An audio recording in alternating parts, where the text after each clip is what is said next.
como les decía, en diciembre de 1958 el gobierno de Frondizi lanza un programa de estabilización que, además de contar con el apoyo de todas las instituciones que yo les señalé, va a tener el marco, el acuerdo de una firma de un stand-by con el Fondo Monetario. Ustedes saben que stand-by significa que el dinero que van otorgando el Fondo Monetario a los países que se lo solicitan está sujeto a una serie de condicionalidades, podemos decir condiciones, pero los del fondo dicen condicionalidades, por eso vamos a hablar de condicionalidades, y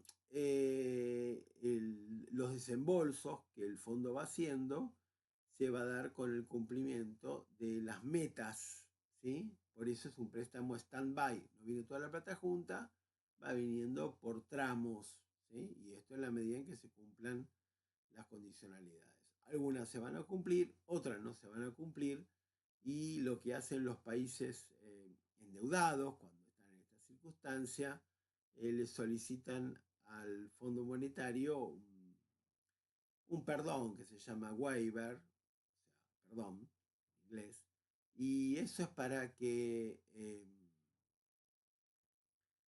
el Fondo Monetario pueda seguir desembolsando el dinero.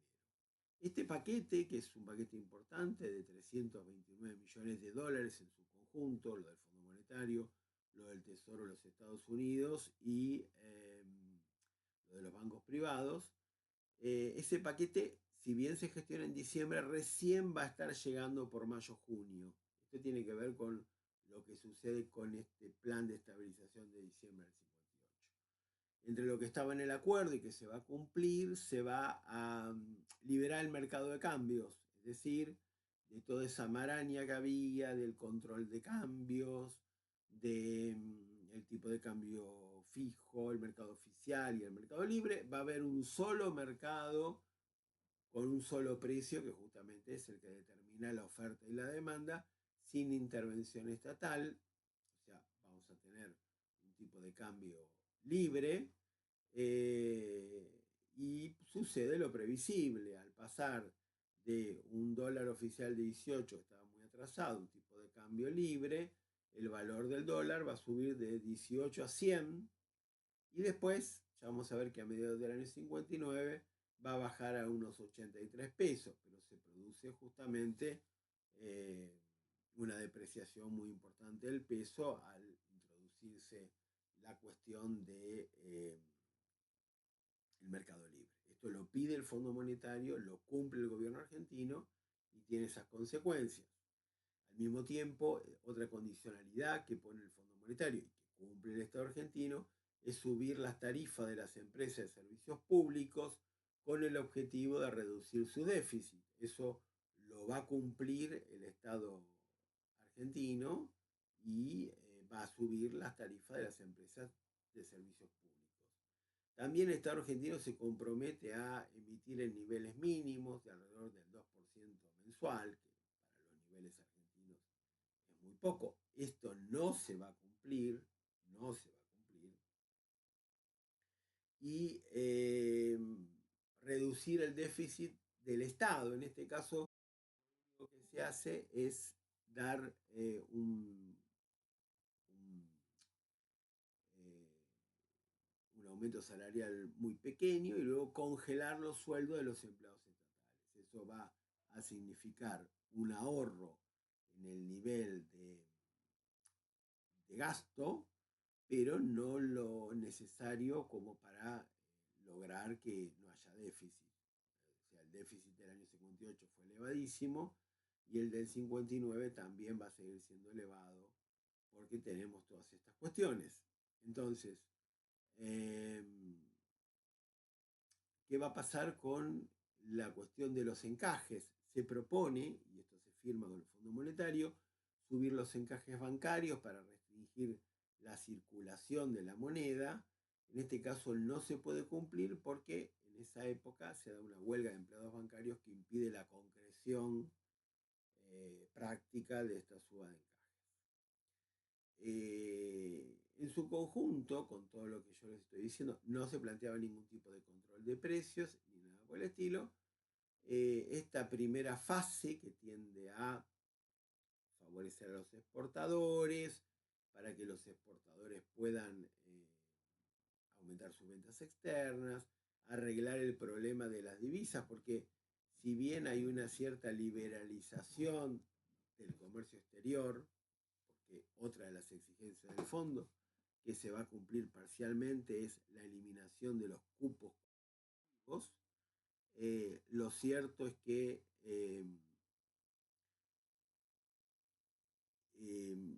todo esto se hace de una manera muy tibia, los aranceles que se ponen en reemplazo de las mercaderías que se pueden importar son muy elevados y en la práctica los productos importados no ingresan a la Argentina, tal como había sucedido con la Libertadora, con el peronismo y como sucederá claramente durante todo el periodo que estamos examinando. Los productos importados finales no ingresan a Argentina, sí se necesitan y por eso ingresan los insumos, ¿sí? Ya sea que estemos hablando de aluminio, ya sea que estemos hablando de algún producto químico especial que se usa en un medicamento, ya sea que estemos hablando de alguna parte sensible en los automóviles, especialmente los de alta tecnología, ¿sí? Por ejemplo, el tema de motores más o menos complejos que acá en Argentina no se podían fabricar. Todo eso sí ingresa, pero no ingresan bienes finales que compitan con los productos argentinos, a pesar de que con el fondo se había prometido que eso iba a suceder. No sucederá. Entonces, el objetivo de Frondizi es arreglar la balanza comercial y es luchar contra la inflación, bajando el gasto, disminuyendo el déficit, ya sea porque aumentan las tarifas de los servicios públicos, ya sea porque se congelan los sueldos de los empleados estatales. Además está planteada una reducción del empleo público. Este plan no funciona o aparentemente no funciona y por eso a mediados de junio de 1959, o mejor dicho, en junio de 1959, a mediados de 1959, se nombra un nuevo ministro de Economía que es Álvaro Alzogaray. Álvaro Alzogaray, con un discurso muy liberal. Ustedes tienen que siempre entender lo que significa ser liberal para la época, ¿sí? Y piensen lo que es ser liberal con el Estado argentino que está lleno de organismos públicos y lleno de empresas públicas en manos del Estado. Así que la madeja y los bancos estatales, el Banco Nación, el Banco Provincia, el Banco Industrial, todos esos bancos, entonces vamos a poner el término liberal en esos límites. Recibe la ventaja de que en el momento en que él asume está llegando los dólares provenientes del empréstito que yo les había mencionado al comienzo de la clase. Eso le va a permitir al Alzogaray, mediante flotación sucia, intervenir en el mercado de cambio y dejarlo más o menos en 83 pesos, lo cual es un valor elevado, pero mucho más controlable que los 100 que no tenían techo antes de que llegue el Alzogaray. Fíjense que acá la diferencia no es la magia del Alzogaray, sino que el dinero del Fondo Monetario y de sus amigos no había llegado hasta mediados de 1959.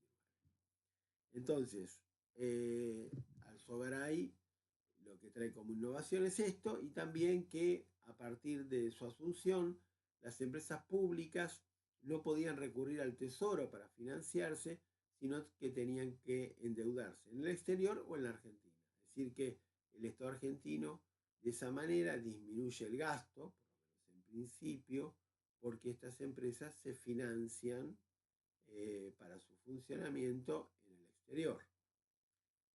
Normalmente, a veces en el interior, pero normalmente en el exterior, ¿sí? Entonces, en vez de ser el Estado argentino que la financia, las empresas del Estado se financian con fondos externos y esto hace que no sea necesario emitir moneda para socorrerla.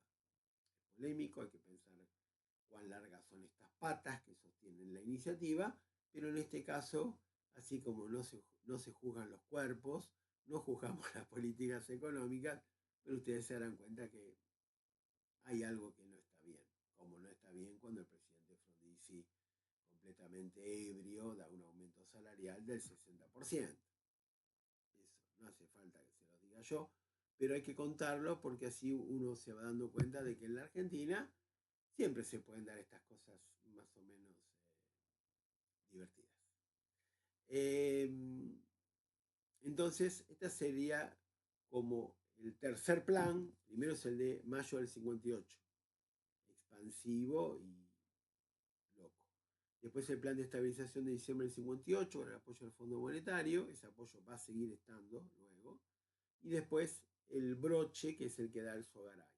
El plan de estabilización de Alzogaray sí da resultados. Uno podría interpretar que es la continuación del otro y también podría interpretar que los otros hicieron el gasto con la devaluación, con el aumento de las tarifas, con el congelamiento del salario, y cuando vino Alzogaray tenía todo mucho más fácil. En mi posición, ustedes saben que eso no es relevante, y a partir de ahí va a bajar el ritmo de aumento de los precios, ¿sí? Así que baja la inflación, lo que baja los precios, baja la inflación, y también son años, el año 60 y 61, de crecimiento económico. El año 59 clava una inflación récord de 129% anual, lo cual es récord, y también un récord en cuanto a recesión, ¿sí? Solamente superado por los años de la Primera Guerra Mundial.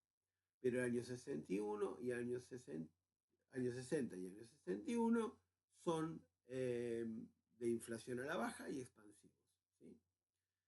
En el año 62 se da un golpe de Estado contra Álvaro Alzogaray y asume otro presidente, se llama Guido, del cual no nos interesa nada, y la política económica de este presidente Guido, que gobierna entre 1900, marzo del 62 y octubre del 63, no nos va a interesar demasiado. Lo que sí tenemos que señalar es que la mayoría de los ministros de Economía que se suceden, que si no recuerdo mal son 5, pero pueden eso equivocarme, lo que van a hacer es, por un lado, devaluar el peso.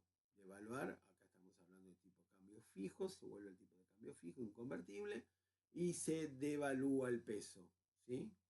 Para aumentar la competitividad del campo y recomponer reservas y todo eso que estuvimos hablando. Y al mismo tiempo, para frenar la inflación, se van a aumentar mucho las tasas de interés, con el objetivo de frenar el alza de precios. La lógica en este caso sería que al ser la tasa muy alta, le conviene más a una persona una inversión financiera que apostar al consumo. De esta manera, lo que se va logrando es que la economía se enfríe.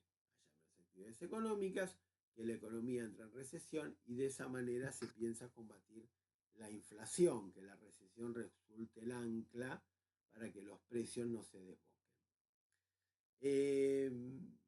Y de esta manera ellos se van, ¿sí? Teniendo el récord de desocupación para todo el periodo, que es 8,8, y también con 2 años que van a ser recesivos dentro de un periodo 53-75 que mayoritariamente es expansivo, ¿sí? Y con PBI creciendo más o menos según la ocasión. Bueno, vamos a continuar entonces con lo que viene después del gobierno de Guido, que es el gobierno de Ilia, y bueno, hasta acá hemos llegado.